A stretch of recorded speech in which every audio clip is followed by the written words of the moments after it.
Welcome to TP studies. మనకి ఈ 4th week సంబంధించినటువంటి కరెంట్ ఈవెంట్స్ గురించి అనేది మనం మాట్లాడుతున్నాం. ప్రధానంగా ఆల్రెడీగా లాస్ట్ 3 వీక్స్ నుండి మనం కరెంట్ ఈవెంట్స్ అనేది మాట్లాడుతున్నాం ఏప్రిల్ మంత్కి సంబంధించి. అయితే ఈ వీక్లో మీరు కాస్త ఈ 4 వీక్స్కి సంబంధించినటువంటి కరెంట్ ఈవెంట్స్ అనేది కాస్త రివిజన్ చేసుకుంటే ఒక సెషన్లో మనం ఏం చేద్దామంటే రివైజ్డ్ క్లాస్ అని పెట్టుకుంటూ ఒక 50 MCQs అనేవి మనం ఏంటంటే ఈ మంత్ కరెంట్ ఈవెంట్స్ మీద 50 MCQs అనేవి మనం ఏం చేద్దామంటే ప్రాక్టీస్ అనేది చేద్దాం. మీరు ఈ యొక్క 4 వీక్స్ కరెంట్ ఈవెంట్స్ కూడా ఒక 1 or 2 డేస్లో రివిజన్ చేయండి. నేను ఆ 50 MCQs కూడా అంటే ఈ మంత్లో జరిగినటువంటి మోస్ట్ ఇంపార్టెంట్ MCQs అనేవి డిస్కషన్ చేద్దాం. అది లైవ్ సెషన్ అనేది పెట్టుకుంటూ డిస్కషన్ చేద్దాం మనం. కాబట్టి ఈ 4th వీక్ సంబంధించినటువంటి కరెంట్ ఈవెంట్స్ ఇక మనం క్లాస్లోకి వెళ్దాం. ఈ వీక్లో మనకి అత్యంత ప్రధానమైనటువంటి విషయం ఏంటంటే రీసెంట్గా మన భారతదేశానికి చెందినటువంటి నిర్మలా సీతారామన్, ఈ భారతదేశం యొక్క ఫినాన్స్ మినిస్టర్ అయినటువంటి నిర్మలా సీతారామన్ రీసెంట్గా మనకి ఏంటంటే IMF యొక్క వార్షిక సమావేశాలు అనేవి జరుగుతాయి. అంటే ఎవ్రీ ఇయర్ కూడా సమావేశాలు జరుగుతాయి కాబట్టి IMF వార్షిక సమావేశాలు అంటారు. ఆ IMF వార్షిక సమావేశాలకు సంబంధించి ఈ నిర్మలా సీతారామన్ అనేటువంటి ఆమె IMF యొక్క వార్షిక సమావేశాల్లో ప్రధానంగా భారతదేశం నుండి ఎవరు పాల్గొన్నారంటే నిర్మలా సీతారామన్ అనేటువంటి ఆమె పాల్గొనడం జరిగింది. కాబట్టి ఇది మనకి ఒక ఇంటర్నేషనల్ అండ్ నేషనల్ న్యూస్లో అనేది రావటం అనేది జరిగింది ఈ వీక్ సంబంధించి. మరి ఏంటి ఈ IMF యొక్క వార్షిక సమావేశంలో ప్రధానమైన విషయాలు ఏంటి అంటే మీకు తెలిసిందే, ఈ IMF యొక్క మనకి ఉండేటువంటి IMF యొక్క అధినేత అయినటువంటి క్రిస్టిలీనా లిగార్డే అనేటువంటి ఆమె మన భారతదేశాన్ని అనేది కాస్త ఆర్థిక పరంగా కానీ అదేవిధంగా చూసుకున్నట్లయితే మరికొన్ని విషయాల్లో అంటే రీసెంట్గా కరోనా సిచ్యువేషన్లో ప్రకారంగా మనం అనుసరించినటువంటి విధానాల్లో కానీ అనేక రకమైన అంటే భారతదేశం తీసుకునేటువంటి నిర్ణయాలు అనేవి యావత్తు ప్రపంచంలోనే అనేక మార్పులు అనేవి తీసుకురావడం అనేది జరిగింది. అంటే భారతదేశంలో తీసుకొచ్చే విధానాలు ప్రపంచంలో అనేక మార్పులకు అనేది తీసుకువచ్చిందని మన భారతదేశం నుండి ఈ IMF వార్షిక సమావేశంలో ఈ క్రిస్టిలీనా లిగార్డే అనేటువంటి ఆమె మనకి పొగడ్తల వర్షాన్ని కురిపిస్తూ ఈ వీక్ మనకి న్యూస్లోకి అనేది రావడం అనేది జరిగింది. అయితే ఇక్కడ ప్రధానంగా గుర్తుపెట్టుకోండి, IMF యొక్క ఆమె పేరేంటంటే క్రిస్టిలీనా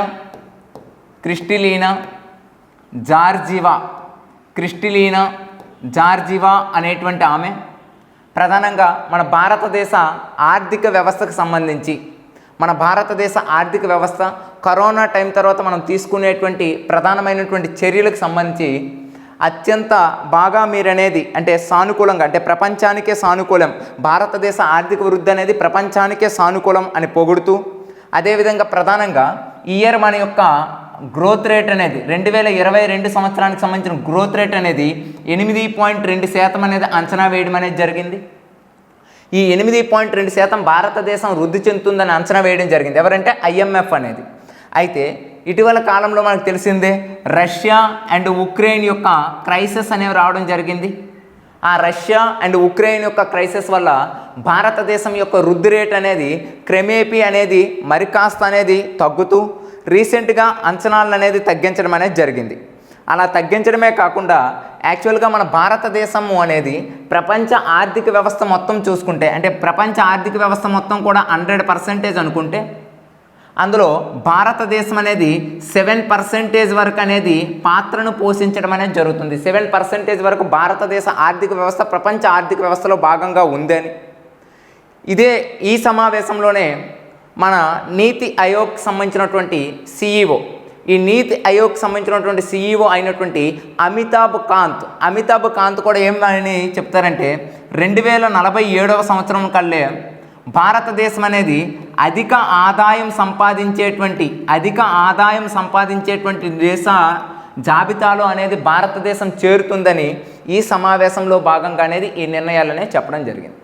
చూడండి, ఇంటర్నేషనల్కి సంబంధించినటువంటి ఏదైనా ఒక సంస్థ అనేది మనకి న్యూస్లో వచ్చిందంటే ఆ సంస్థలో జరిగినటువంటి సమావేశాలు న్యూస్లో వచ్చాయంటే అవి ఖచ్చితంగా మన యొక్క syllabus point of view related అయ్యాయి అంటే ఖచ్చితంగా వాటి గురించి అనేది మనం నేర్చుకోవాల్సి ఉంటుంది.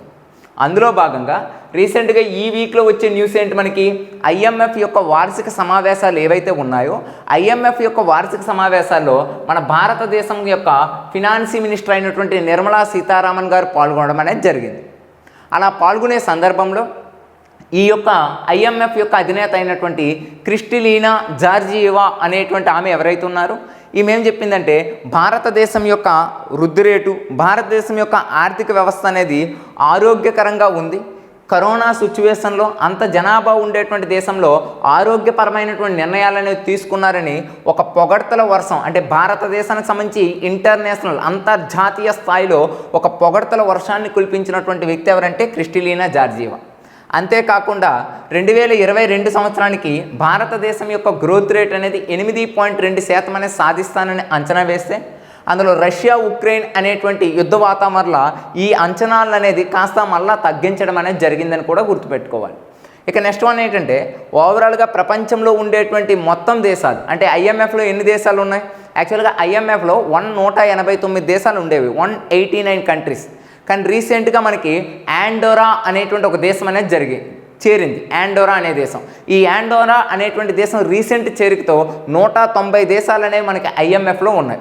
అటువంటి 190 దేశాల్లో భారతదేశం ప్రపంచంలోనే 7% ఆర్థిక పరిస్థితుల్ని, ఆర్థిక వృద్ధిని కలిగి ఉంది. అంటే మిగతా 93% ఓవరాల్గా టోటల్గా ఉండేటువంటి వరల్డ్లో ఉండే అన్ని కంట్రీస్ పాత్రను పోషిస్తే భారతదేశము అనేది 7% మాత్రమే పాత్రను పోషిస్తుందని కూడా చెప్పడం జరిగింది.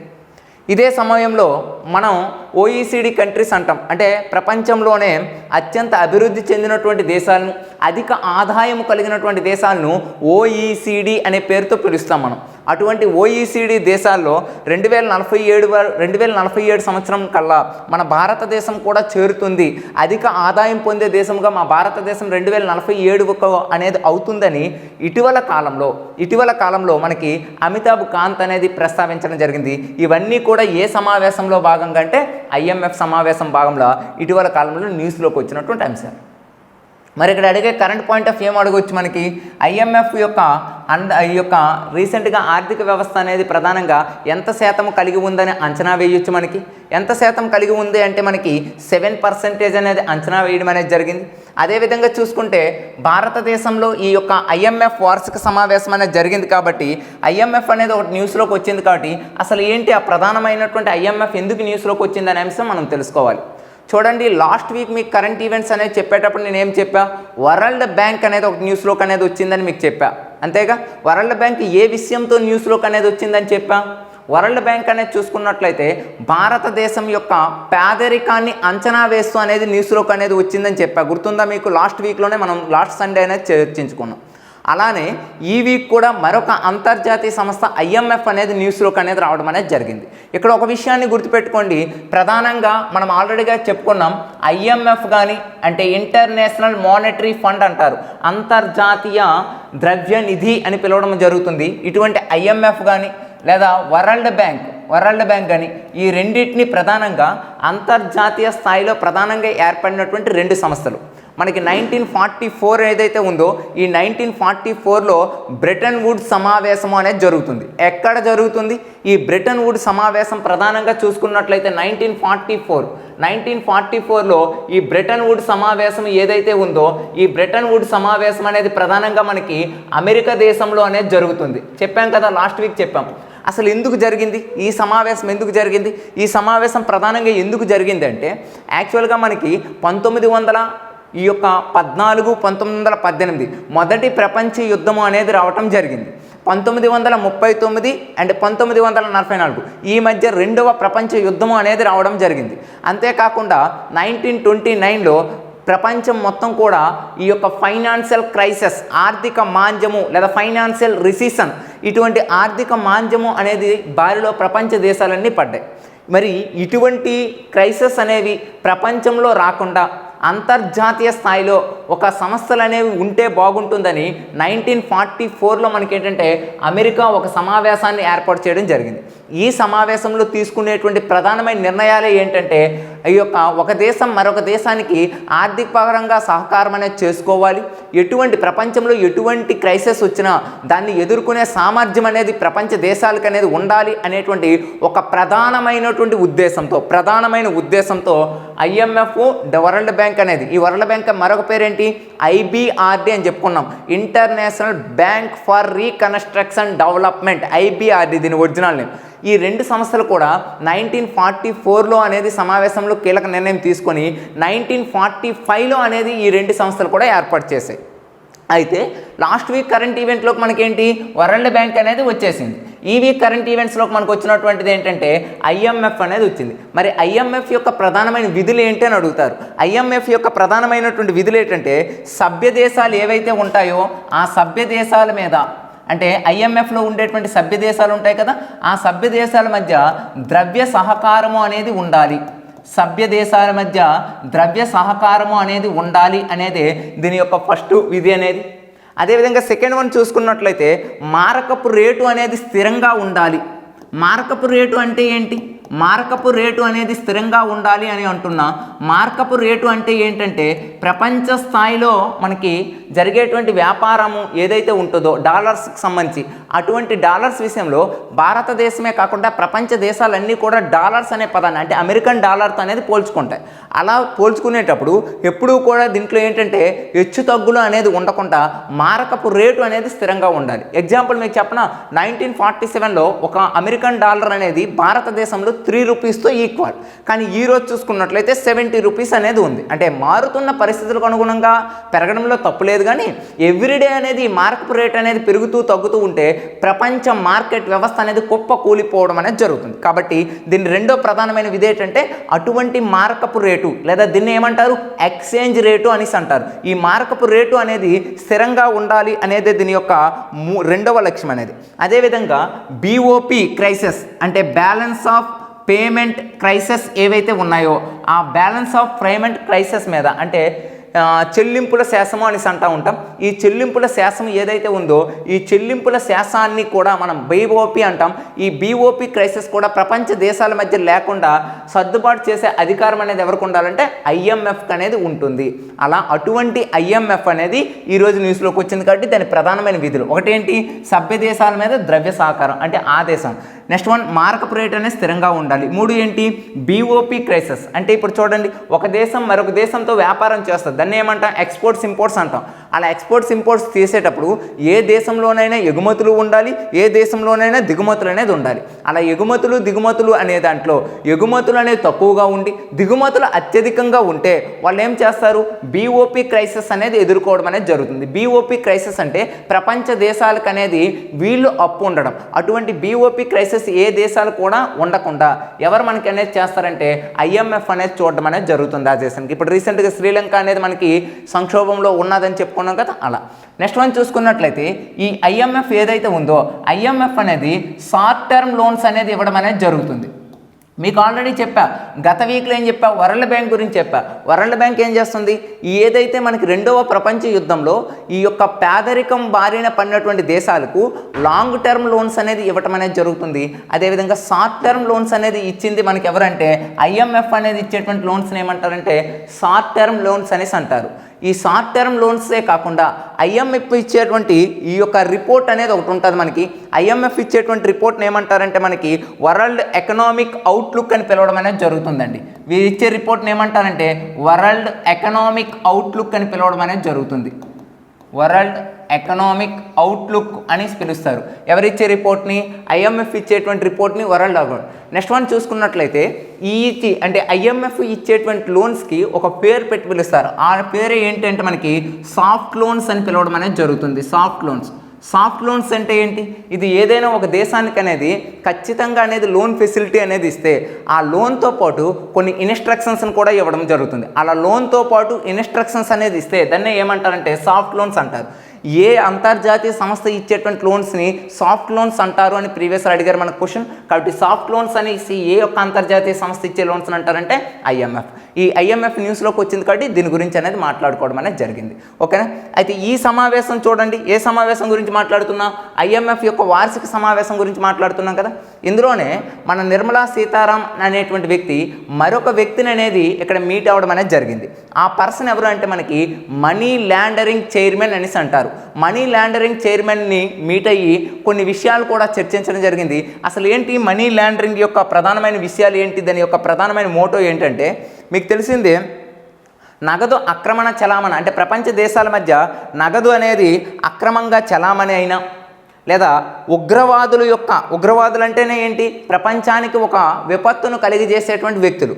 అంటే ఈ నగదు అనేది అక్రమంగా దేశాల మధ్య చలామణి అయినా, అదేవిధంగా చూసుకున్నట్లయితే ఉగ్రవాదులకు అనేది నిధులు అనేది చేరవేసిన అటువంటివి అంటే ఏవైతే ప్రజా వ్యతిరేక కార్యకలాపాలకు అనుగుణంగా నిధులు అనేవి ట్రాన్స్ఫర్ అవుతాయో వాటిని ఏమంటారంటే మనీ లాండరింగ్ అని పిలవడం అనేది జరుగుతుంది. అలా మనీ లాండరింగ్ అనేది వరల్డ్ వైడ్గా కంట్రోల్ చేస్తున్నటువంటి సంస్థ ఏది అంటే మనకి FATF అనేది కంట్రోల్ చేయడం అనేది జరుగుతుంది. అలా మనీ లాండరింగ్ని కంట్రోల్ చేసే సంస్థ ఏదంటే మనకి FATF అనేది కలుగుతుంది. ఏంటి FATF అంటే ఫైనాన్షియల్ యాక్షన్ టాస్క్ ఫోర్స్ అని పిలవడం జరుగుతుంది. ఏమని పిలుస్తామండి, ఫైనాన్షియల్ యాక్షన్ టాస్క్ ఫోర్స్ అని పిలవడం జరుగుతుంది.